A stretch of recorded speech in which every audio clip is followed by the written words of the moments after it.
Hello दोस्तों, welcome to AI explain presenting by दोस्तों। आज हम एक्सप्लेन करने वाले हैं हाल ही में आई एक नई मूवी के बारे में जिसका नाम है द गोट लाइफ। दोस्तों, ये मूवी आपको जरूर पसंद आएगी। यह मूवी बाकी मूवी से बहुत ही अलग है। इसकी कहानी आपको रोने पर मजबूर कर देगी। तो चलिए आते हैं कहानी के मेन पार्ट पर। दोस्तों, एक रिक्वेस्ट है, वीडियो देखकर आप यूं ही चले जाते हो। वीडियो को एक लाइक करके चैनल को सब्सक्राइब जरूर कर लिया करो। इससे हमें बहुत ज़्यादा मोटिवेशन मिलती है और आगे भी ऐसे वीडियोस देखने के लिए चैनल को पहले सब्सक्राइब करके बेल आइकन को जरूर दबा देना। मूवी की शुरुआत में हमें नजीम नाम के आदमी को दिखाया जाता है जो कि हकीम नाम के लड़के के साथ सऊदी अरबिया आया हुआ था। ये दोनों जब एयरपोर्ट पर उतरते हैं तो ये देखते हैं कि इन्हें लेने कोई नहीं आया था। हकीम थोड़ा पढ़ा लिखा होता है लेकिन नजीम को अपनी भाषा मलयालम के सिवा कुछ भी समझ नहीं आता है। उसे हर चीज़ हकीम समझाता रहता है। अब काफ़ी देर हो जाती है, उन्हें लेने कोई नहीं आता। नजीम को कुछ समझ नहीं आ रहा था। उसे बोला गया था कि कंपनी वाले उसे लेने आएंगे पर अभी तक कोई नहीं आया। हकीम के पास एक नंबर था जिस पर फ़ोन ही नहीं लगता है। बाद में इन्हें पता चलता है कि ये फ्राइडे के दिन यहाँ आ गए थे जिस दिन यहाँ पर छुट्टी होती है। नजीम और हकीम को यह समझ नहीं आता कि वो क्या करे। तभी एक शेख आता है। वो अपनी भाषा में उनसे कुछ पूछने लगता है लेकिन वो दोनों समझ ही नहीं पा रहे थे कि ये क्या बोल रहा है। जिसके बाद दोनों अपना पासपोर्ट दिखाते हैं और देखने के बाद इशारों में कुछ कहता है और अपने साथ चलने के लिए कहता है। यह देखकर हकीम बहुत खुश हो जाता है लेकिन शेख की गाड़ी देखकर नजीम को कुछ ठीक नहीं लग रहा था।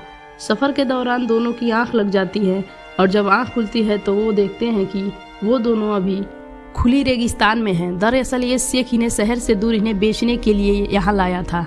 वह एक जगह हकीम को छोड़ देता है और दूसरी जगह नजीम को ले जाता है। इस पर नजीम कहता है हमें अलग मत करो, लेकिन वो शेख नजीम को मारने लगता है और ज़बरदस्ती उसे गाड़ी में बैठा लेता है।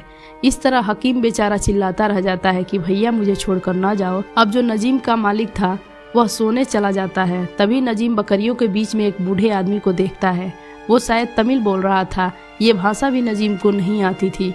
इशारे से नजीम बूढ़े आदमी से पानी मांगता है। तभी वह बूढ़ा आदमी पानी की टंकी की तरफ इशारा करता है। अब उसे सोना था लेकिन वह कहाँ सोए समझ ही नहीं आ रहा था।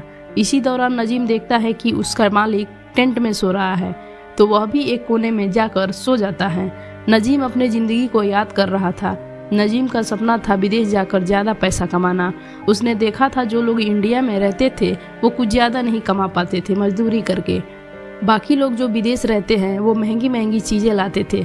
नजीम का एक दोस्त का जीजा लोगों को सऊदी भेजने का काम करता था तो उसने भी मिलकर सऊदी जाने और नौकरी की बात कर लेता है। इसके लिए नजीम ने 30,000 रुपये और वीज़ा के लिए 10,000 रुपये दिए थे। नजीम अपने माँ और अपने पत्नी के साथ रहता था।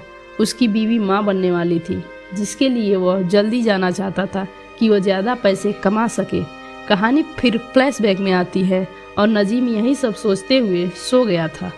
उसके टेंट में सोने के कारण उसका मालिक उसे बहुत मारता है और उस पर बंदूक भी तान देता है। वह शेख नजीम को बाहर धक्का दे देता है। नजीम कुछ समझ नहीं पाता है कि उसकी गलती क्या है। नजीम गांव से अचार लाया था। उसे देखकर वह अपनी बीवी को याद करता है। तभी वह बूढ़ा आदमी नजीम को अपने पास बुलाता है और वह बूढ़ा आदमी बकरी का दूध निकाल रहा होता है। वह नजीम को दूध देते हुए अपनी भाषा में कहता है कि दूध ले जाकर मालिक को दे दो, लेकिन वह नजीम के समझ में नहीं आता और वह दूध खुद ही पीने लगता है। यह देखकर बूढ़ा आदमी उसे रोकता है और वापस से दूध भरकर इशारे से उसे कहता है जाकर उसे दे दो। इस बार नजीम समझ जाता है और दूध ले जाकर मालिक को दे देता है। यहाँ पर फिर से नजीम शेख को समझाने की कोशिश करता है लेकिन शेख उसे फिर मारने लगता है। दूसरा शेख आता है और नजीम अपना एड्रेस और बाकी चीज़ें दिखाकर समझाने की कोशिश करता है लेकिन वह शेख नजीम की वह सारी चीज़ें फाड़ देता है। जिसके बाद नजीम बहुत ही रोने लगता है। वह शेख उसे खाने के लिए सूखी रोटी देता है। वह रोटी बहुत ही मोटी होती है।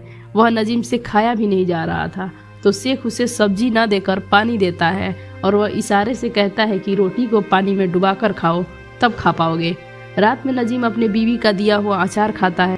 फिर सीन शिफ्ट होता है जब उसकी पत्नी उसे स्टेशन छोड़ने आई थी। उसकी पड़ोसी ने हकीम को भी उसके साथ भेजा था और कहा था कि नजीम उसका भी ख्याल रखे। यह शायद आखिरी बार था जब नजीम ने अपनी पत्नी को देखा था। नजीम के मन में वापस जाने का भी विचार आता है लेकिन वहाँ पर एक आदमी पानी लेकर आता है और नजीम उससे कहता है कि भाई मुझे भी अपने साथ ले चलो, लेकिन उससे बात करते हुए शेख उसे देख लेता है और यहाँ पर भी उसे मारने लगता है। और यहाँ भी नजीम अपनी पत्नी को याद करता है कि वहाँ पर गरीबी तो थी पर सुकून भी था। वह जब चाहे नदी में नहा सकता था और यहाँ पर पता नहीं कितने दिनों से नहीं नहाया था। दोस्तों, ये सीन देखकर हमारे तो रूह कांप जाती है। यह सच में बहुत ही इमोशनल सीन है। खैर, अब एक सुबह जब नजीम उठता है तो शेख उसे बकरियों का दूध निकालने के लिए इशारे में कहता है और नजीम देख पाता है कि वह बुजुर्ग आदमी कहीं दिखाई नहीं दे रहा है। वो कहता है कि ये तो उसका काम है, अब यह काम किसी भी हालत में नजीम को करना था क्योंकि वह बूढ़ा आदमी था ही नहीं। उसे बकरी लात मार देती है, लेकिन कई कोशिशों के बाद नजीम उसका दूध निकालने लगता है। अब वो भी धीरे धीरे आदत डालने लगा था। ऐसी दिनचर्या का किसके बदले उन्हें सिर्फ 2 वक्त की रोटी ही मिलती थी। कई बार तो बकरियां उसे मार भी देती थी, जिससे नजीम को काफ़ी चोट भी आती है। नजीम को यहाँ अब कुछ महीने बीत चुके थे। उसने काफ़ी दिन बाद अपना चेहरा गाड़ी में लगे शीशे में देखा था। वो पहले से बहुत बदल चुका था। वह कमज़ोर और बूढ़ा दिख रहा था। तभी अचानक से उसी पहाड़ी के पीछे से आवाज़ आती है। वह पास जाकर देखता है तो वहाँ का नज़ारा देखकर वह दंग रह जाता है। दरअसल जो बूढ़ा आदमी बकरियों की देखभाल कर रहा था, यहाँ पर उसी की लाश थी, जिसे गिद्ध नोच नोच कर खा रहे होते हैं। यह देखकर नजीम गिद्धों को भगाने की कोशिश करता है, लेकिन वो गिद्ध नजीम पर ही हमला कर देते हैं। नजीम ये सोचने लगता है कि अब इसका भी यही हाल होगा और शायद वह यहाँ से कभी निकल ना पाए। यही सब सोचकर वह अगले दिन भागने की कोशिश करता है, लेकिन उसे भागते हुए एक शेख देख लेता है और वह नजीम का पीछा करने लगता है। वह शेख नजीम को आवाज़ देता है, लेकिन वह नहीं रुकता है। तब वह नजीम पर गोली चला देता है, लेकिन उसे गोली नहीं लगती। शेख गुस्से में उसके पास आता है और मारने लगता है। यहाँ तक कि ये सब नजीम को याद रहे और वो भागने की कोशिश न करे। शेख ने मार मार कर उसका एक टांग भी तोड़ देता है। नजीम की हालत बहुत ही खराब हो चुकी थी। रात में वह काफ़ी दर्द का सामना करता है और काफ़ी रोता है। यहाँ सीन शिफ्ट होता है कुछ दिनों बाद, जहाँ नजीम को 1-2 साल बीत चुके होते हैं। एक दिन वह बकरियों को लेकर चराने जा रहा था, तभी अचानक से बारिश शुरू हो जाती है। जहाँ पर वह एक गुफा में छुप जाता है, जहाँ पर उसे कुछ आवाज़ें आ रही होती हैं। उस आवाज़ को सुनते हुए वह अंदर चला जाता है। जब वह गुफा के दूसरी ओर निकलता है तो वह देखता है कि वहाँ पर हकीम मौजूद था। वह उसे गले से लगा लेता है और वह दोनों एक दूसरे से मिलकर बहुत रोते हैं। वह एक दूसरे की आवाज़ से पहचान पाते हैं, वरना शरीर को पहचान पाना बहुत ही मुश्किल होता है। हकीम कहता है, भैया ये लोग हाल ही में मुझे यहाँ पर लाए हैं, लेकिन आप मुझसे मिलने अब यहाँ पर मत आइएगा। अगर मेरे मालिक को पता चलेगा तो वह बहुत मारेगा। भैया आप चले जाओ। इतना कहकर हकीम वहाँ से चला जाता है। फिर कुछ दिन बीत जाने के बाद नजीम ऊँटों को लेकर कहीं जा रहा होता है। तभी वह फिर से हकीम को देखता है। वहाँ पर एक कागज़ छोड़कर चला जाता है। फिर नजीम उस कागज़ को ध्यान से पढ़ता है। उसमें लिखा था कि भैया जब मैं यहाँ आया तो यहाँ पर मुझे एक अफ्रीकन गुलाम मिला। उसका नाम कादरी है। उससे कुछ हद तक यहाँ का रास्ता पता है। उसकी मदद से हम भी यहाँ से निकल सकते हैं। बस हमें सही मौके की तलाश करनी है। अब अगले दिन वह कादरी से मिलता है। कादरी अफ्रीकन भाषा बोलता था, जिसे हकीम समझ लेता था, लेकिन नजीम नहीं। पर इतना समझ आ गया था कि कादरी दिल का अच्छा आदमी है। वह 2 दिन बाद भागने का प्लान बनाते हैं। दरअसल हकीम की बॉस की बेटे की शादी 2 दिन बाद होने वाली है, तो अब आसपास के सभी शेख शादी में शामिल होंगे। तो यही एक मौका है यहाँ से निकलने का। इस पर नजीम कहता है कि मैंने कई बार कोशिश की है पर नाकाम हो गया हूँ। इस पर हकीम कहता है, भैया हिम्मत रखो। फिर क्या था, वो दिन आ ही गया जब शेख सुबह होते ही निकल जाते हैं और यहाँ पर नजीम पहली बार नहाता है और अपने बैग से कपड़े निकाल कर पहनता है। वह देखता है कि उसके कपड़े काफ़ी ढीले हो गए हैं, इसलिए वह अपने पैंट को एक रस्सी से बांधता है। फिर आखिरी बार वह सारे जानवरों को खाना देता है और सभी से कहता है, अलविदा, मैं जा रहा हूँ हमेशा के लिए। उसी बीच नजीम को लेने हकीम और कादरी आ जाते हैं और तीनों वहाँ से निकल जाते हैं। लेकिन यह रेगिस्तान उनकी सोच से भी बड़ी थी। रात होने तक सभी को प्यास लग जाती है। तब कादरी कुछ दूरी पर बहुत सारे शेखों को देखता है और वहाँ थोड़ा सा पानी लेने की कोशिश करता है। यह देखकर शेख तुरंत गोली चला देता है। तब तीनों वहाँ से भागने लगते हैं। वह तीनों उन शेखों से दूर तो आ गए थे, लेकिन कमजोरी के कारण बेहोश हो गए थे। सुबह जब इनकी आँख खुलती है तो यह देखते हैं कि चारों तरफ रेत ही रेत है। अब इस पर चलने के सिवाय इनके पास कोई दूसरा रास्ता नहीं था। यह इस ना खत्म होने वाली रेत में चलते ही जा रहे थे। कादरी सूरज की चाल के हिसाब से अपना रास्ता तय कर रहा था। उसी बीच कुछ दूरी पर पानी दिखता है। वहाँ पर ऐसा लगता है कि एक ऊँट पानी पी रहा है, पर ऐसा नहीं था। नजीम को भागते हुए देखकर कादरी उन्हें रोकता है। यह उनके आंखों का धोखा था। वह पास जाकर देखते हैं वे असल में वहाँ पर एक ऊँट मरा पड़ा था। वह हिम्मत करके आगे बढ़ते हैं तो अचानक से वहाँ पर रेत वाले सांप आ जाते हैं। कादरी हकीम को तो बचा लेता है, लेकिन नजीम उन सांपों के बीच फंस जाता है। कादरी उसे चुपचाप खड़ा रहने को बोलता है, जहाँ पर सांप अगल बगल से होकर चले जाते हैं। यहाँ पर कादरी देखता है कि नंगे पैर होने के कारण नजीम के पैर में छाले पड़ गए हैं। यह देखकर कादरी उनके पैरों में कपड़ा फाड़कर बांध देता है कि वह चल पाए, क्योंकि इन्हें पता ही नहीं था कि इनका सफर कब खत्म होगा। कादरी काफी समझदार और हिम्मती भी था। वह इन दोनों को साथ साथ लेकर चलता है। एक समय ऐसा होता है कि दोनों भाई बेहोश हो जाते हैं।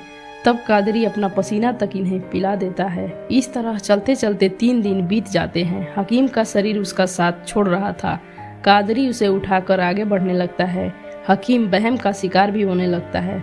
उसका दिमाग भी काम करना बंद कर रहा था। वहम में उसे बहुत सारी इमारतें दिखने लगती हैं। हकीम रेत को ही पानी समझकर अपने मुंह में डालने लगता है और यह नजीम से देखा नहीं जा रहा था।